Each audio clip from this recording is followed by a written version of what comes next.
Hello and welcome back to Call Center Helper. My name is Xander Freeman, Digital Content Director, and I'm so excited today to be joined by Adrian McDermott, CTO of Zendesk. Hello, Adrian.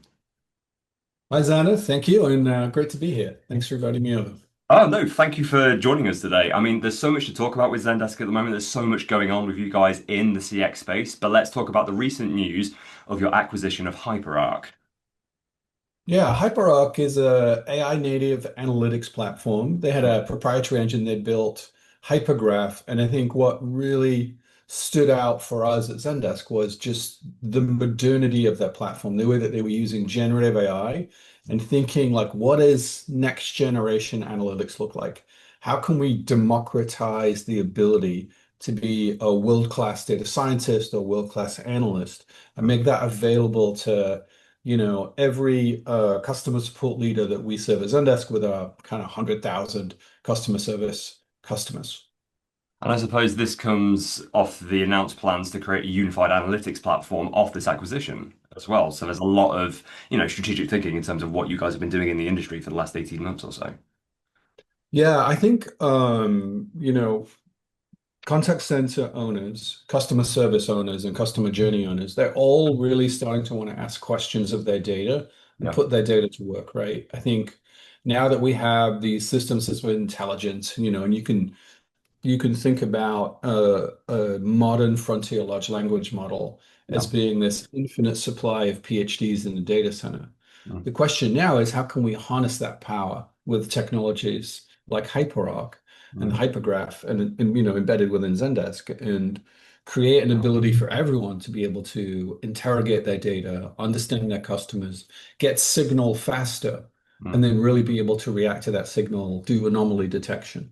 mm. And so we're building a unified platform really so that we can, as we've always done at Zendesk, I think, take the latest innovations in technology and the latest thinkings in the world of customer service and put them together and democratize access so that every company that uses Zendesk or every company in the world, it's available to them. I mean, look, us at CCH, we talk a lot about elevating the contact center. It's not just a cost hub for a business, it's a data insight hub. And I think acquisitions like this, how you're trying to position it, the tools you're trying to offer the industry, make that job so much easier from an end user perspective to do that and demonstrate that value to the wider business.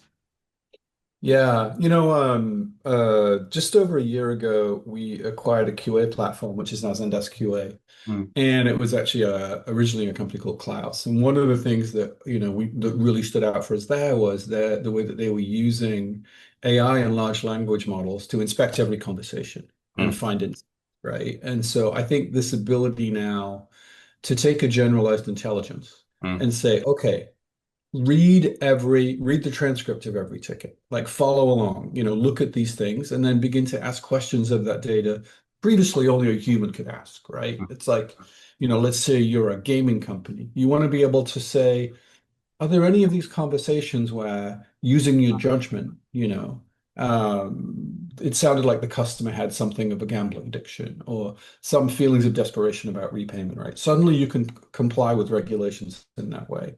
You can look in your data, and this is something we already highlight for our users mm, with our Spotlight feature. You can look in your data and say, where are the people who are likely to churn from my service, right? What are the products that are causing a great amount of dissatisfaction, right? When we have infinite intelligences, we can really apply those. And I think that's where when contact center managers mm, have really tried to elevate what they're offering to their businesses. Sometimes where they've struggled, right? Because you needed kind of manpower to mm, really deal with that judgment, that subjective judgment analytics and mm. do these things at scale. Now we can apply intelligences at scale. We can really make a difference. And I think it's kind of daunting to have the time as someone running a day-to-day contact center and dealing with inbound traffic and your SLAs and everything else to have the time to do that, which is why we're trying to take these world-class technologies from out in industry and deploy them for our customers so that they get access to these systems of intelligence, can apply them to their business problems and get real meaningful insights about what their customers are doing. I think you can see that from the outcome-driven messaging that you guys have been putting out for the last 18 months. If you look at the acquisitions, I mean, you mentioned Class earlier. Obviously, we're talking about HyperArc today, but there's also Ultimate Local Measure within the last 18 months as well. And you can see where that's part of your coherent strategy. Yeah.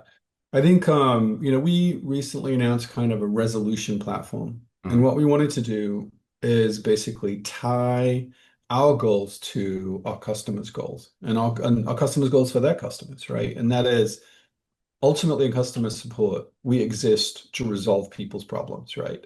You could think about customer support as being this funnel. And what comes into it is every problem that you have in your business. yeah. And as good customer service professionals, good contact center managing professionals, right? What we do is we identify new issues, new anomalies. We figure out if they're temporary or they're ongoing. We look up to the business and we say, hey, got a problem here. Could you fix this? And they're Mm, like, yeah, great idea. Why don't you write a procedure in a script and get your agents to answer it, right? And so mm, the runtime environment for problem solving is the customer service agent, right? The contact center agent. mm, What we can do with resolution-based platform mm, is say, okay, we can resolve those issues with our systems of intelligence, right? With Zendesk Advanced AI agents, with Zendesk Copilot, we can make those outcomes much easier to achieve for anyone. And mm, then by doing that, we can say, okay, what you're going to pay for here is just a resolved problem, mm, right? The unit economics of this, which are important, right? Because, as you said, a lot of people are treating their customer service departments as, are forced to treat them as cost centers, right?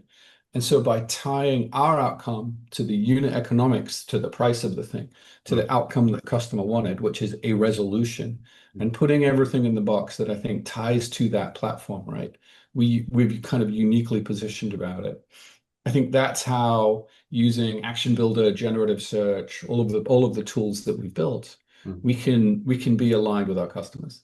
The other thing that we need to be able to do, of course, is as you build out these complex procedures for your systems of intelligence, and you move from human-powered scripts mm, to human assist or AI assisting humans or AI automating completely. As you move there, you want to make sure that that work is leverageable on every channel. So we released AI agents for email. We mm, also acquired a contact center company called Local Measure.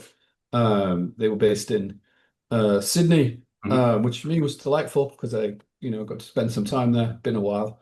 And they've built this scalable platform and they're thinking about, well, what does the next generation contact center look like? What is the technology stack that it's built on?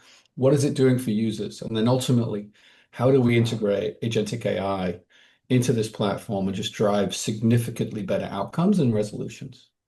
Well, I was going to ask you next, where do you see the sort of future of the contact center CX industry and I suppose wider customer contact industry? But I feel like you've just answered that quite succinctly for me, which I do always appreciate when I'm doing these interviews. Yeah, I think there's so much to be done to figure out how we can serve customers better. And I think this gives us an opportunity, right? If you think about another way to think about customer service over the last 40 years, the telephone brought us contact centers, scripts, queues, wait times, all of the rituals that we know, right? And what is happening now, we've introduced new channels and those channels disrupted. They increased self-service, they decreased costs, they increased quality, hopefully they in volume increased, as we know. Mm, What's happening now is we've got a change, which is not a change in the channel that we communicate with users on, but a change in the means of production. We've always treated customer service like a human-powered factory. mm, It's like tickets per day, average handle time, first response time, etc. These are metrics that we use back to HyperArc and the conversation about driving metrics. These mm, are metrics that we use because they're proxies for the amount of work that the humans can do. And humans are the primary cost, right? When you remove humans as the primary, let's say 80% of inquiries can be automated, mm, 20% will be high value, and you want to push users into those conversations, right? mm, When we remove humans, we suddenly have to have a different way of thinking about it. What we're going to measure in some ways is we're going to do more measurement of quality and understanding the user outcome and how the user felt about it.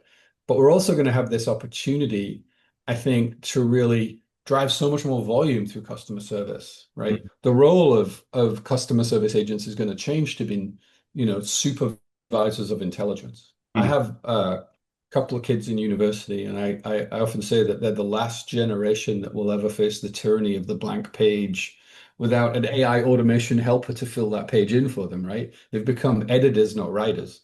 Mm, Customer service agents will move much more to being supervisors and architects of service, mm, much less towards being the primary responders for 100% of tickets, which I think is a good thing because so much of that work is repetitive and low value. And that means you can spend more time on the high value, more time on differentiating your business through service, and more time on really driving business value through the mm. way that you service. And I think that's the important thing to focus on, right? Like I say, we're talking about user-focused, outcome-driven metrics from your contact center and how everything we're doing at the moment is towards that goal. And I think that's the appropriate mindset to take, especially when we're talking about a company like Xander. So it's nice to see, when I'm interviewing the CTO, that's the kind of messaging. It's not just from your marketing team, it's coming from the team itself, which is really good to see. Yeah, I think technology inflection moments give you an opportunity to look at why you're doing, why do we have the rituals that we have in our organizations and what's right for disruption versus what is adding tremendous value for customers. And I Yeah. think if we can understand that for our own customer service estate Mm. within our organizations, we can be much wiser about where to deploy technology and automation and where to jump in and really connect with our customers. Because ultimately, we want to be all about growing the business. 100%. I mean, Adrian, there's so much more stuff I could talk to you about here. I know we're pressed for time, so we'll have to wrap it there. There's so much coming up for Zendesk in the next few months, but I know for a fact I will see your team in person in London at Engage Customer Summit on October 9th, I believe. Yeah, I hope to meet people there. I think it's going to be a great event, and we're obviously going to be showcasing some of the latest things that we built Mm, and so much of kind of our thinking around new generation, strategies for customer service in an era of agentic AI. perfect. I love it. Adrian, thank you so much for joining me today. I can't wait to see what comes next from Zendesk. Awesome. Thanks, Xander. Cheers.